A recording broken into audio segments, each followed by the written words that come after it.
Good morning mga katubig. So ayan, isa ulit na complete set ng water refilling station equipment ang na-delivered at na-installed natin dito sa Bulusan, Sorsogon project. So ayan, so kumpletong setup. Meron na siyang 1,000 liters na raw water tank. And then meron na din siyang 1,000 liters na product tank. So complete setup na po siya with motor control. So tingnan natin.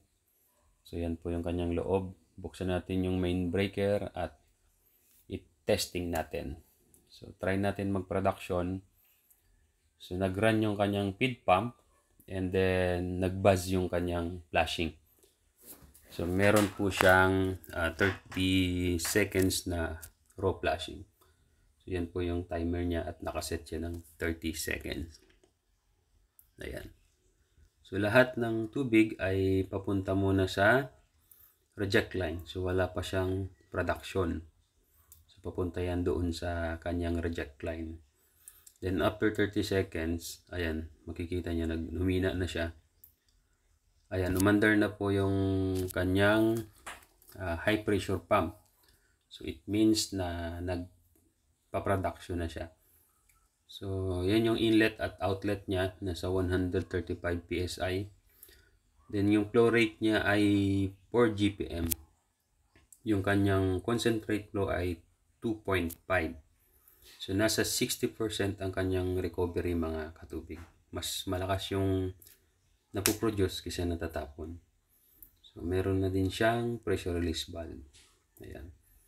Naka 13 by 54 na water softener. Ayan. Then dual membrane siya. Ayan. So tingnan natin. Ayan.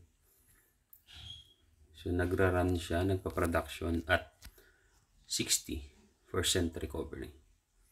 Subukan nga natin yung APC at saka yung kanyang low pressure switch kung gumagana. Pinatay ko yung kanyang inlet para mawalan siya ng supply ng tubig. So yung ilaw na yon yung ilaw na white, so nag low pressure. Pag ang nangyayari kasi, pag nag low pressure siya, mamamatay yung RO pump. At saka yung feed pump, yung APC doon ma-activate, mamamatay din yung feed pump. Pag sinuplayan mo naman siya ng tubig, ayan, aandar po ulit siya. So meron siyang anti-dry pumping. Pag nawala ng tubig, kusa silang mag-o-off para hindi masira yung pump.